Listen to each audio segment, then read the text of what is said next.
오늘은 로마서 6장 1절부터 5절 말씀입니다. 어느덧 벌써 로마서 6장까지 왔습니다. 그런즉 우리가 무슨 말 하리요? 은혜를 더하게 하려고 죄에 거하겠느뇨? 그럴 수 없느니라. 죄에 대하여 죽은 우리가 어찌 그 가운데 더 살리요? 무릇 그리스도 예수와 합하여 침례를 받은 우리는 그의 죽으심과 합하여 침례 받은 줄을 알지 못하느뇨. 그러므로 우리가 그의 죽으심과 합하여 침례를 받음으로 그와 함께 장사되었나니 이는 아버지의 영광으로 말미암아 그리스도를 죽은 자 가운데서 살리심과 같이 우리로 또한 새 생명 가운데서 행하게 하려 함이니라. 만일 우리가 그의 죽으심을 본받아 연합한 자가 되었으면 또한 그의 부활을 본받아 연합한 자가 되리라. 아멘. 네, 오늘은 로마서 6장 1절부터 5절 말씀을 중심으로 죄에 대하여 죽은 자라는 제목으로 로마서 강의 40번째 시간이 되겠습니다.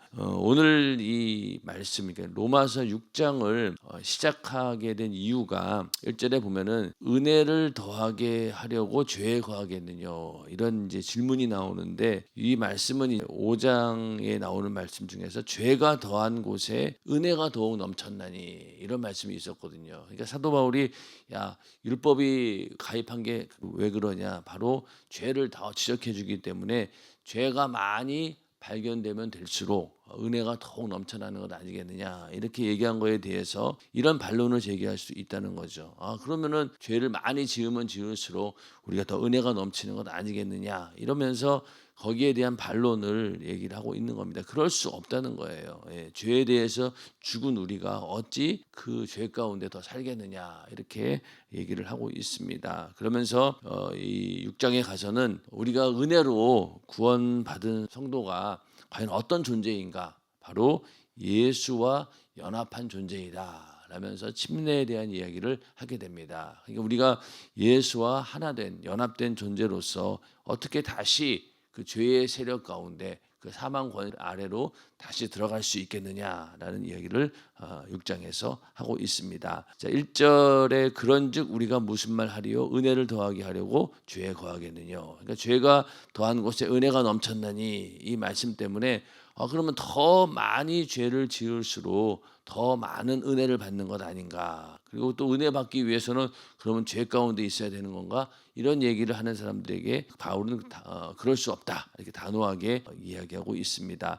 여기서 죄가 더한 곳에 은혜가 넘쳤나니, 이 얘기는 물론 죄가 많은 곳에 은혜가 넘치는 건 사실이죠. 예를 들어서 어떤 사람이 평생을 방탕한 삶을 살다가 하나님을 모르고 살다가 이제 예수를 만나고 회개할 때, 자기가 지은 죄들을 돌이켜 봤을 때 정말로 자기가 그 죄사함을 받았다라고 하면은 그것에 대한 회개가 절실하겠냐고요. 지은 죄가 많으니. 그런데 자기가 죄인이 아니라고, 나는 죄가 없다라고 생각하는 사람에게는 그런 회개의 눈물이 나오지 않겠죠. 그래서 그런 의미에서 죄가 더한 곳에 은혜가 넘쳐나니, 죄를 죄인 줄 알고 발견하고 뜨겁게 회개하는 사람에게 은혜가 넘친다라는 그런 말은 맞습니다. 그러니까 나 똑같은 사람이라 할지라도 어떤 사람은 죄의 분량을 정말로 크게 여기고 내가 이렇게 엄청난 죄를 지었었구나 라고 하면서 회개하는 자에게는 은혜가 넘치겠죠. 그러나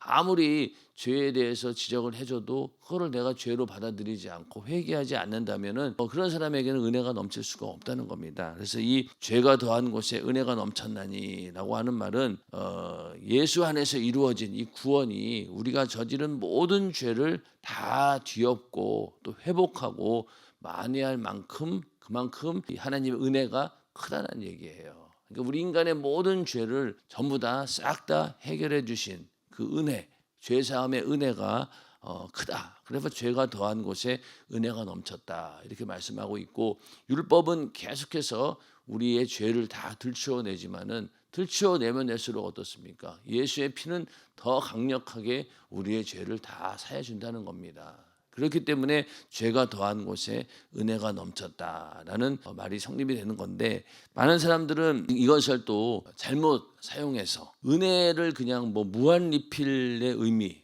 그러니까 내가 죄를 지으면 계속해서 은혜가 채워지고, 죄를 지우는 뭐 지우개나 이런 소각장치처럼 내가 죄를 지면 은혜가 빨리, 은혜로 인해서 빨리 죄사함 받고, 물론 맞는 말이지만은 그것이 고의적으로 되어서는 안 된다는 거죠. 내가 고의로 죄를 짓고 나서 그래 뭐 회개해서 죄사함 받으면 되지, 이런 식으로 고의로 죄를 지어서는 안 된다는 거예요.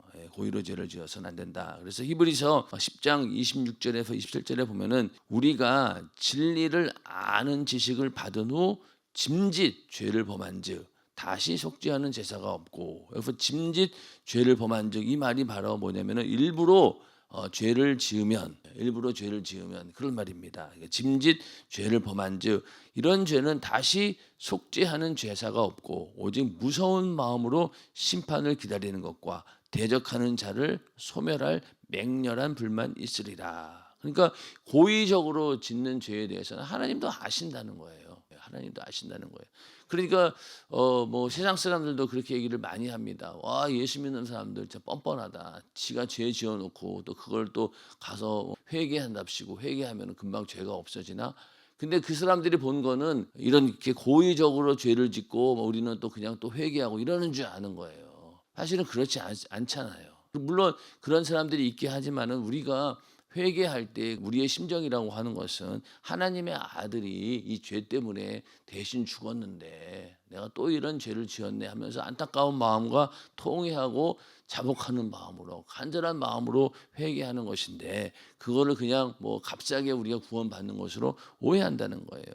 그러니까 우리가 절대로 고의적으로 죄를 짓고 나서 이 뭐 죄 짓고 나서 죄 지을 때 죄 짓고 뭐 회개하면 그만이지, 회개하면 되겠지, 이런 생각조차 우리는 하지 말아야 된다는 겁니다. 그렇기 때문에 너희가 죄와 싸우기를 피 흘리기까지 싸우라고 이렇게 말씀하신 이유도 이런 고의적인 범죄는 속죄하는 제사가 없다는 거예요. 이거 회개해도 하나님께서 그 마음 뻔히 보기 때문에 정말로 통회하고 자복하고 그러지 않는 이상은 이 죄에 대해서는 죄사함이 없다는 겁니다. 고의로 지은 죄에 대해서는. 또 시편 19편 13절에도 보면은 또 주의 종으로 고범죄를 짓지 말게 하사 그 죄가 나를 주장치 못하게 하소서. 그리하시면 내가 정직하여 큰 죄가에서 벗어나겠나이다. 여기도 마찬가지로 고범죄라고 하는 것은 고의로 짓는 죄를 말하는 겁니다. 이런 죄는 하나님께서 용납하지 않는다는 거예요.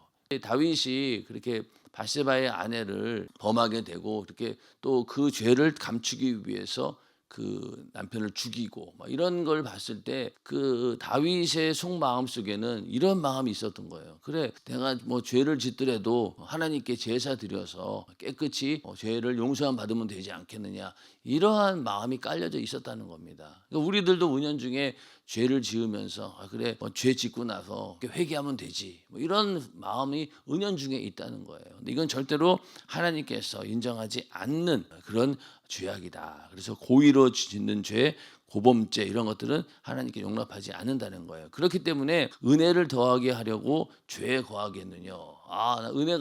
은혜를 많이 받기 위해서 나는 죄를 많이 져야 돼. 이건 안 된다는 거죠.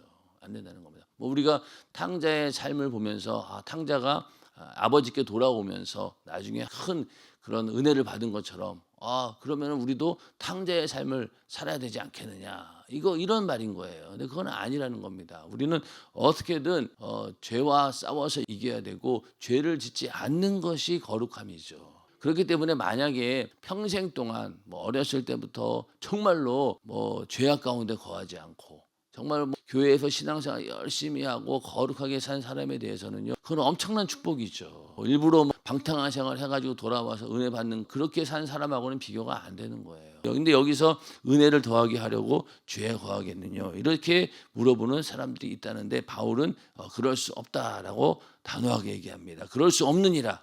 왜? 죄에 대하여 죽은 우리가 어찌 그 가운데서 더 살리요. 여기서 죄에 대하여 죽은 우리, 이미 우리는 죄에 대해서 죽은 자라는 거예요. 죄가 더 이상 우리에게 영향력을 발휘할 수 없다는 겁니다. 그래서 그 가운데라고 하는 말은 죄의 지배 아래서, 죄의 영역 안에서, 이제는 우리가 죄에 대해서 죽었는데 우리가 어찌 그 죄의 지배 아래 있을 수 있겠느냐, 또 그 죄의 영역 안으로 들어갈 수 있겠느냐, 이런 얘기입니다. 그래서 죄의 지배 영역에서 우리는 벗어난 존재입니다. 그런데 그런 사람이 다시 죄의 지배 영역에서 산다는 것은 모순이라는 거예요. 우리가 죄의 지배 영역에서 벗어난 존재다라는 사실을 우리는 인정해야 됩니다.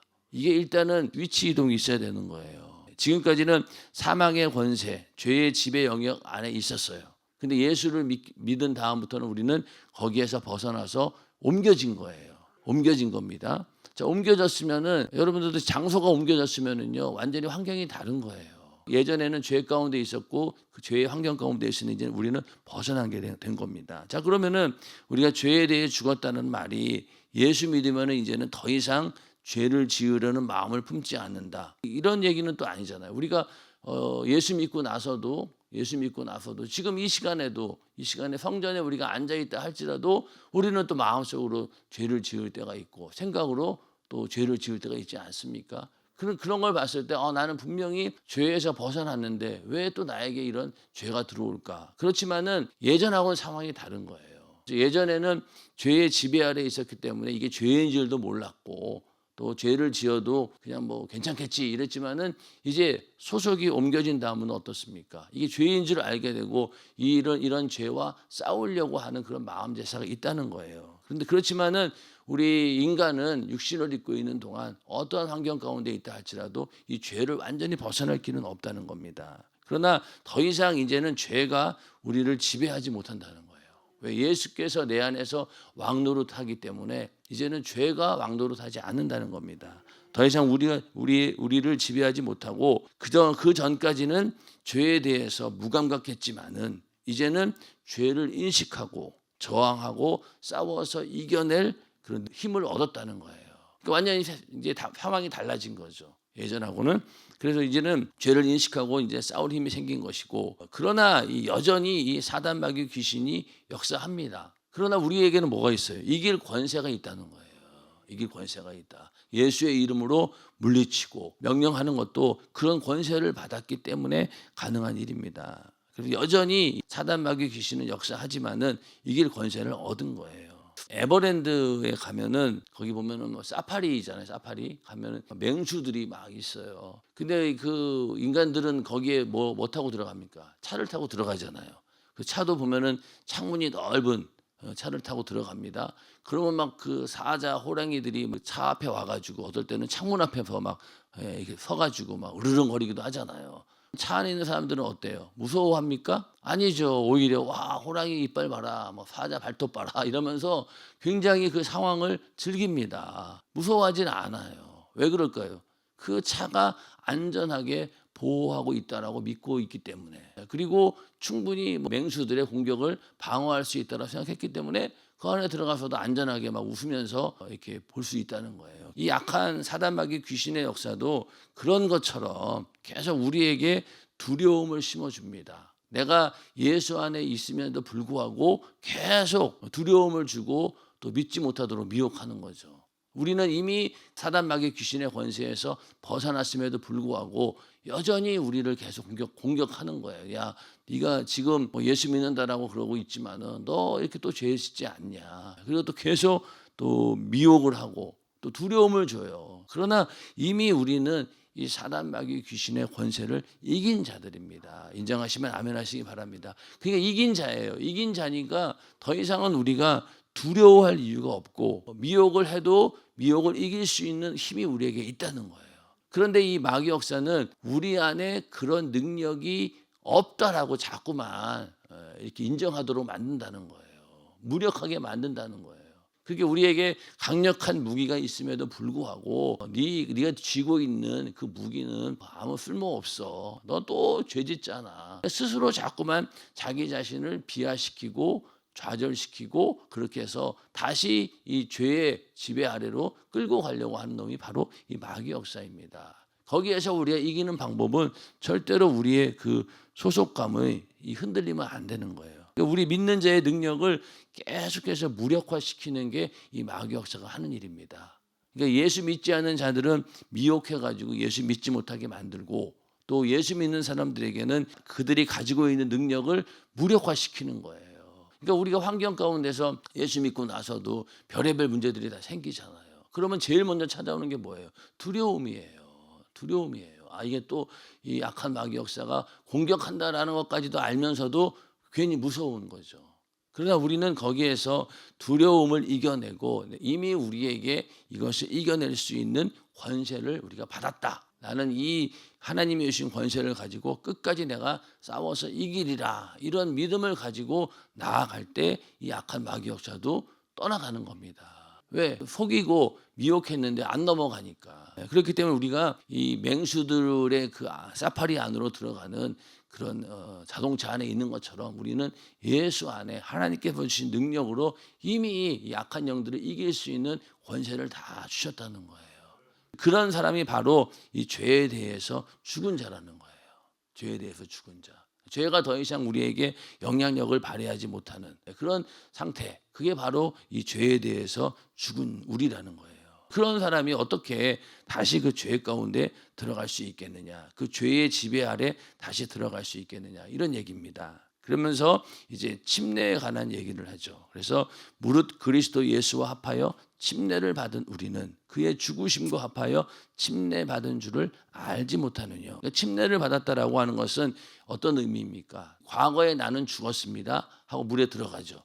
그리고 물에서 나올 때는 뭐예요? 이제 나도 예수와 함께 새로운 생명을 가지고 이제는 영원한 부활을 소망하면서 예수님처럼 그렇게 살겠습니다라는 의미가 또 물속에서 나오는 거잖아요. 이거를 장사 지낸다고 하죠. 그러므로 우리가 그의 죽으심과 합하여 침례를 받음으로 그와 함께 장사되었나니 이는 아버지의 영광으로 말미암아 그리스도를 죽은 자 가운데서 살리심과 같이 우리로 또한 새 생명 가운데서 행하게 하려 함이니라. 자, 그러니까 우리가 물속에 들어갔다 나오면서 그리스도와 함께 장사되었다는 거예요. 이제는 나의 옛 그 죄의 모습은 완전히 죽고 물속에서 나오면서 이제는 새 생명 가운데서 주님과 함께 살겠습니다라는 그런 신앙 고백을 하는 것이 바로 이 침례입니다. 이것은 주님과 연합한 거죠. 만일 우리가 그의 죽으심을 본받아 연합한 자가 되었으면 또한 그의 부활을 본받아 연합한 자가 되리라. 연합된 존재라는 거예요. 예수와 연합된 존재이다. 그러니까 이제부터 침례받는 순간부터 뭡니까? 예수님과 동일한 길을 우리가 걷겠습니다. 그런 의미죠. 침례의 의미 가운데 고난의 침례라는 의미가 있잖아요.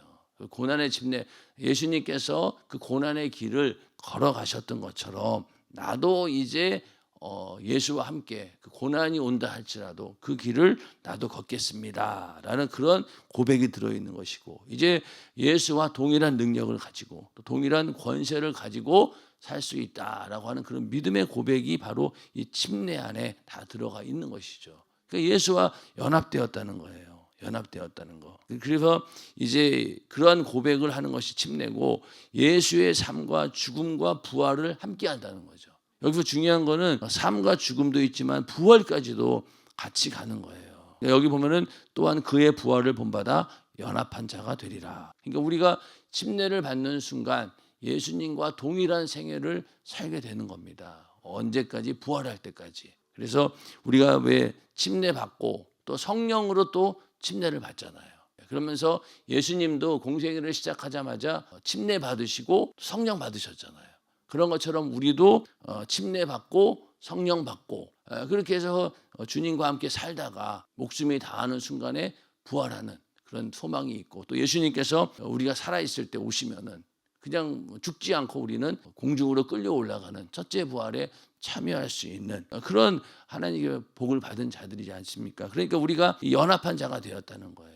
그런데 어떻게 우리가 다시 그 죄의 세력 안으로 들어갈 수 있겠냐, 이런 얘기입니다. 그러니까 우리가 침례에 대한 의미가 이렇게 우리는 예수와 하나가 되었다. 그렇기 때문에 더 이상 이제는 죄의 권세가 우리를 지배할 수 없다라는 그런 믿음을 가지라는 얘기입니다. 그래서 이 출애굽 사건도 어떻게 보면은 다 이 얘기를 하고 있는 거죠. 침례도 우리가 왜 침례 문답지 쓸 때 가족적인 침례, 민족적인 침례 이런 얘기했잖아요. 가족적인 침례는 노아의 방주 때 한 온 가족이 물속에 완전히 잠겼지만은 그러나 그 방주로 인해서 구원받았다. 결국 그것도 나중에 우리가 받는 구원에 대한 신앙 고백으로 하는 침례를 말하는 것이고, 출애굽 사건도 마찬가지예요. 출애굽 사건도 민족적인 침례라고 얘기하잖아요. 근데 결국 이것도 예수 믿고 우리가 그 은혜로 모든 민족이 다 구원받을 수 있다. 그런 의미에서 결국 침례를 얘기하는 건데, 이 출애굽 사건도 보면은 먼저는 지리적으로 볼 때 애굽에서 약속의 땅 가나안으로 옮겨진 겁니다. 맞죠? 그러니까 완전히 그 장소가 바뀐 거예요. 그리고 시간적으로 볼 때도 종되었던 과거에서 해방된 현재로 옮겨진 겁니다. 그렇죠? 그리고 이 애굽에서 나와 가지고 가나안으로 가는 길을 다시 돌아갈 수가 없는 거예요. 그러니까 하나님께서 다시 돌아가지 못하도록 40년 동안 광야를 계속 다니신 거예요. 그러면서 끌고 다닌 거죠, 하나님께서. 그 이유는 뭐냐? 너희가 다시 애굽으로 돌아가지 못할 정도로 완전히 만들어 놓으신 거예요. 만약에 여기서 40년간의 훈련 기간이 없었으면은요, 아마 이스라엘은 애굽으로 도망갔을 수도 있어요. 얼마나 그런 일들이 많았습니까? 이 모세가 괜히 우리를 끌고 와서 이 고생을 시키냐? 애굽으로 돌아가자. 이렇게 해서 사람들이 막 선동해가지고 하면은 충분히 애굽으로 돌아갈 수 있어요. 차라리 그 애굽에서 노예 생활하는 게 낫지. 이 광야에서 개죽음 당하느니 가서 다시 돌아가자. 그런데 하나님께서 돌아가지 못하도록 40년 동안 훈련을 시키신 거예요. 그렇게 해서 결국 그들이 이제 애굽에 대한 미련을 다 버리게 만들고, 오히려 이제는 가나안 땅이라고 하는 하나님이 약속하신 그 땅을 바라보는 소망으로 충만케 하니까 그것만 보고 가게 된 겁니다. 그러면서 끝까지 내가 끌고 가겠다. 하나님께서 작정을 하고 이스라엘 백성들을 40년 동안 광야 생활을 거치게 한 겁니다. 그런 것처럼 우리도 마찬가지죠. 우리가 예수 믿고 구원받았다라고 하면은 하나님께서 그 이후로 어떻게든 우리를 책임지시고 어디까지 끌고 가시겠다는 거예요. 천국까지 가는 길을 끌고 가시겠다는 거예요. 그러니까 이 신앙생활 하는 동안에 하나님의 은혜가 얼마나 많이 있었습니까? 내가 타락할 수도 있었고, 교회를 떠날 수도 있었고, 믿음을 저버릴 수도 있었는데, 그때마다 가만히 돌이켜 보면은 고난이 올 때도 있고, 갑자기 힘든 일이 생길 수도 있고, 또 여러 가지 방법을 통해서 하나님께서 우리를 끝까지 끌고 가시는 거예요. 그리고 또 연세중앙교회를 만나게 하셔서 구령의 열정으로 충만한 그런 주의 종을 만나서 어떻게든 우리를 그냥 천국으로 끌고 가려고 하는 그런 목자를 만난 것도 바로 여기에 해당하는 거죠. 우리를 끝까지 끌고 가려고 하는. 그러면서 그 얘기는 뭐냐? 돌이킬 수 없다는 거예요. 돌이킬 수 없다는 거예요. 그래서 이 하나님께서 행하신 구원의 역사는 다 이미 이루어진 사건이에요. 저번에도 말씀드렸지만은 이 성경 말씀, 하나님 말씀은요, 그냥 말로 끝난 게 아닙니다. 다 사건이 있어요. 사건이 있다는 얘기는요, 이거는 빼박이다, 요즘 말로 치면은. 이거는 도저히 부인할 수 없고, 이건 취소할 수도 없는 확실한 증거기 때문에 그걸로 인해서 다시는 이게 바뀌지 않는다는 거예요. 예수님께서 십자가에 달려 죽으시고 부활하신 사건도 하나의 역사적인 사건이잖아요. 이거 누가 부인할 수 있겠냐고요. 그러니까 그렇게 딱 사건으로 이루어 놓으니 거기에 대해서 어느 누구도 이의를 제기할 수 없고, 그 사건으로 인해서 모든 인류가 구원받게 된 거예요. 그게 엄청난 능력인 거죠. 그래서 우리는 절대로 다시 예전으로 돌아갈 수 없다. 이게 바로 죄에 대해서 죽은 자입니다. 이걸 우리가 인정하셔야 돼요. 아무리 악한 마귀가 우리를 미혹하고 흔들어 놓는다 하더라도 나는 다시 예전으로 돌아갈 수 없다. 이미 강을 건넌 거예요. 히브리 사람들이 말의 의미가 강을 건넌 자인데, 돌아가지 않는다는 의미에서 히브리 사람들인 거예요. 우리도 침례받는 순간부터 이제는 다시는 예전으로 돌아가지 않겠다라는 그런 고백을 하게 된 것이고, 그 이후로 이제는 예수와 연합된 자로서 예수님과 동일한 삶을 살겠다라고 하는 그런 고백이고, 그 이후로 또 그 고백대로 하나님께서 인도해 주시는 거죠. 절대로 우리는 다시 예전으로 돌아갈 수 없는 존재이다. 그래서 우리가 은혜 받은 자는 먼저는 이 십자가의 죽음을 맛보는 존재이다. 우리가 우리 몫에 주어진 십자가가 있잖아요. 또 예수님과 동일한 삶을 살다 보면은 반드시 핍박이 있고 고난이 있고, 그렇지 않습니까? 그게 바로 우리에게 주어진 십자가라는 거예요. 그렇게 주님과 동일한 삶을 살다가 결국 영원한 부활에 이르게 되는 것. 이게 바로 예수와 연합된 자로서의 삶이라는 겁니다. 이런 사람이 어떻게 다시 예전으로 죄의 지배 아래, 그 죄의 권세 아래 들어갈 수 있겠느냐라고 사도 바울은 얘기를 하고 있는 겁니다. 그래서 우리가 믿음이 흔들리는 순간들이 많죠. 그러나 절대로 우리가 잊어서는 안 되는 것은 바로 하나님께서 그 아들 예수를 통해서 우리의 죄를 사해 주시고 은혜를 베풀어 주셨다. 그 은혜 안에 우리가 있는 자다. 절대로 이거는 우리가 다시 예전 상태로 돌아갈 수 없다라는 그런 믿음을 가지고 딱 버티셔야 되는 거예요. 장소 이동이 있으면 안 됩니다. 안 됩니다. 이거는 절대로. 그러니까 이 마귀 역사는 계속 이걸 노리는 거예요. 야, 빨리 너 거기서 나와라. 계속 우리를 전도하잖아요. 자기네 쪽으로 오라고. 전도합니다. 엄청나게 전도해요. 그러면은 그걸 이겨내는 방법은요. 우리가 끝까지 버텨야 돼요. 자주 말씀드리지만은 우리는 전투하는 사람이기 때문에 적진으로 뭐 뛰어 들어갈 수도 있겠죠. 그러나 거기서 포로로 잡혀가지고 당장 죽을지라도 우리는 끝까지 나는 대한민국 군인이다라고 이렇게 지키는 것처럼 우리는 그리스도의 좋은 군사다라고 끝까지 포로로 잡혀가면 죽는 한이 있어도 우리의 소속은 바로 예수 안에 있다라는 그런 믿음을 가지고 이겨내야 된다는 겁니다. 이게 바로 진정한 승리고 그게 바로 죄에 속하지 않는 그런 자라는 겁니다. 그래서 오늘 그 말씀처럼 우리는 이제는 더 이상 죄로 인해서 죄의 지배 아래 있는 자가 아니라 바로 예수 안에 연합된 자다라는 그런 믿음을 가지고 우리에게 주어진 모든 고난과 핍박과 또 여러 가지 어려운 일들 또 악한 마귀 역사가 우리를 끊임없이 흔들어 놓습니다. 그런 악한 마귀 역사를 다 이겨내는 우리 모두가 되시기를 주님의 이름으로 축원합니다.